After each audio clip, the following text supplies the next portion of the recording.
성도 여러분 안녕하십니까? 오늘 월요일입니다. 또 새로운 한 주간이 주어졌습니다. 이번 주간 또 하나님께서 어떻게 함께 하실지에 대한 기대감을 가지고 나아가기 원합니다. 월요일 저녁 가정예배를 시작합니다. 다 같이 찬양합니다.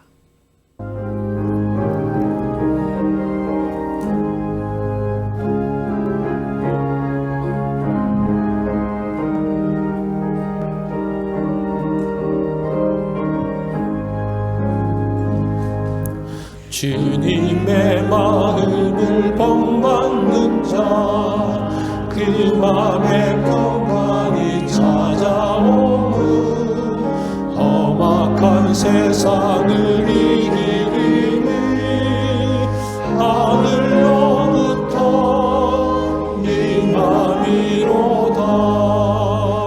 주님의 마음 살면서 그 거룩하신 나로 이루리. 주 모습 내 눈에 안 보이며 그 음성 내 귀에 안 들려도 내 영혼 날마다 주를 만나 신령한 말씀 늘 배우도다. 주님의 마음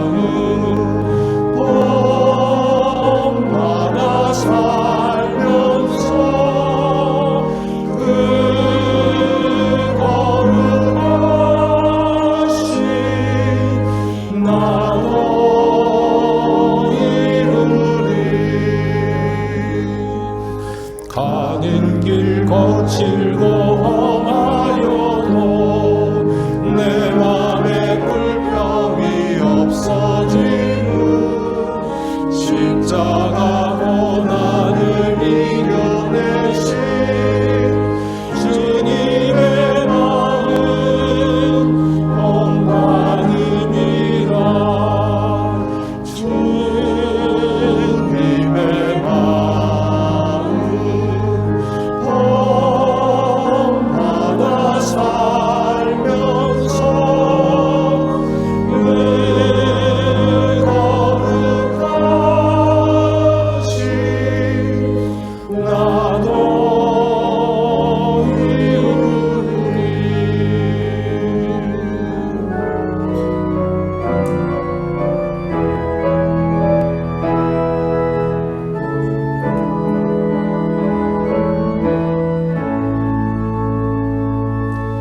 주 예수 세상에 다시 오신 그날의 무성도 경험하여 주님의 빛나는 그 영상을 다 함께 보며 주 찬양하리.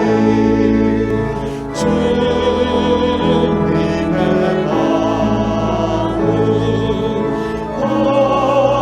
본받아 살면서 그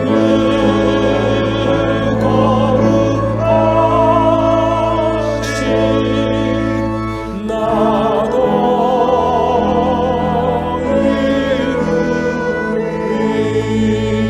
이루리. 오늘 본문은 사도행전 25장 13절로 27절입니다. 우리 이 말씀 한 절씩 교독합니다.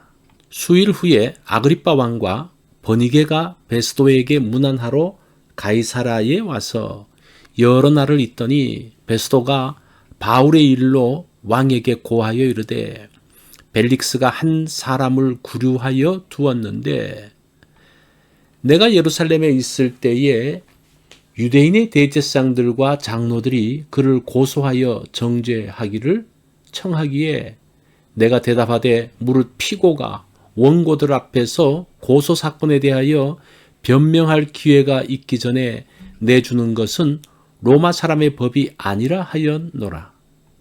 그러므로 그들이 나와 함께 여기 오매 내가 지체하지 아니하고 이튿날 재판 자리에 앉아 명하여 그 사람을 데려왔으나 원고들이 서서 내가 짐작하던 것 같은 악행의 혐의는 하나도 제시하지 아니하고 오직 자기들의 종교와 또는 예수라 하는 이가 죽은 것을 살아있다고 바울이 주장하는 그 일에 관한 문제로 고발하는 것뿐이라.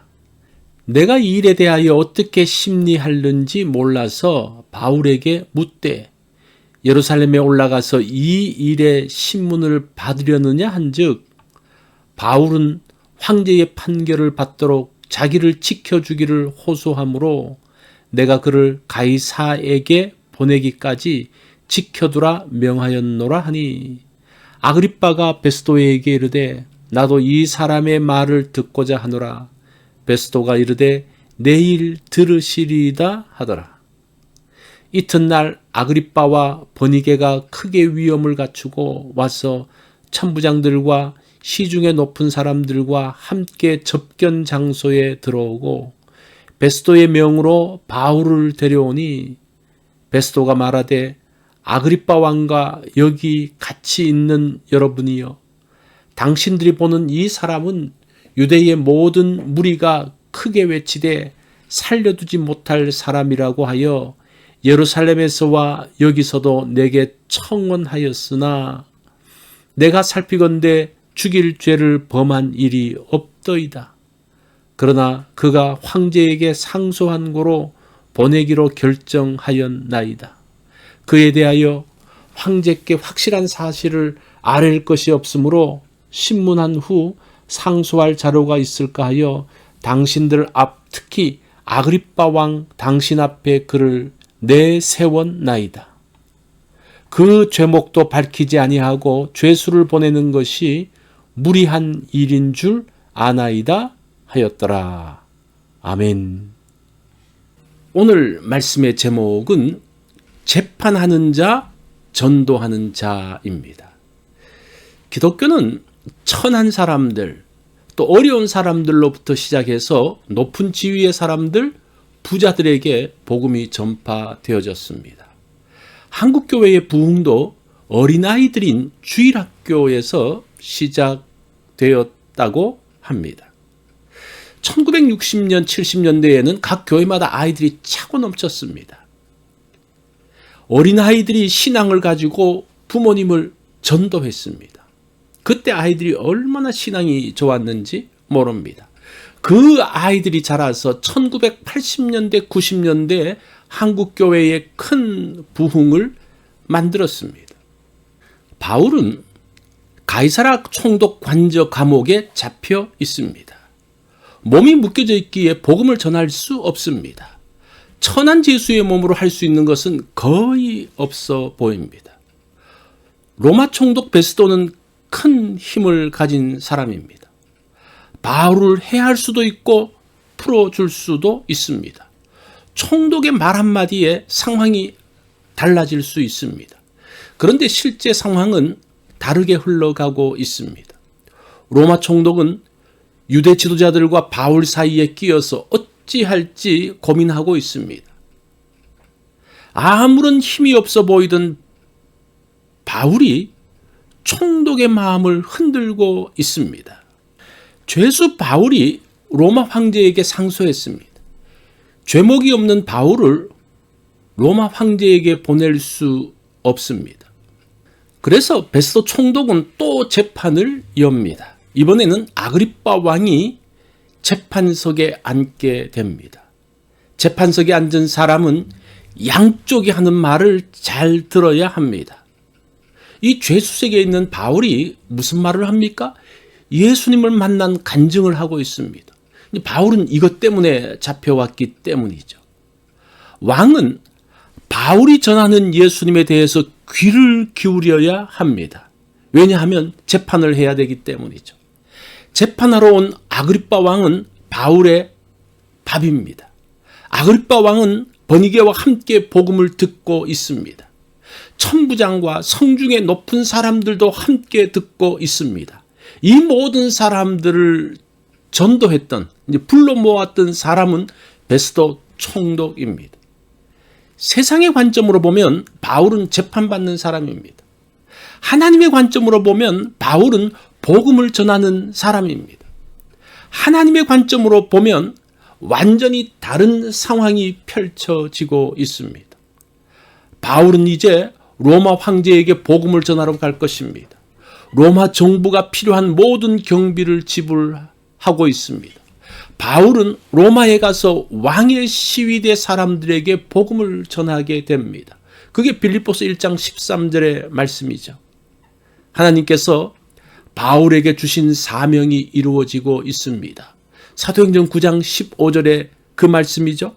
이 사람은 내 이름을 이방인과 임금들과 이스라엘 자손들 앞에 전하기 위하여 택한 나의 그릇이라. 유대 땅에 있는 총독들과 임금들에게 복음을 전하고 이제는 로마 황제에게도 복음을 전하러 갑니다. 하나님의 관점으로 본 사도행전 25장의 모습입니다.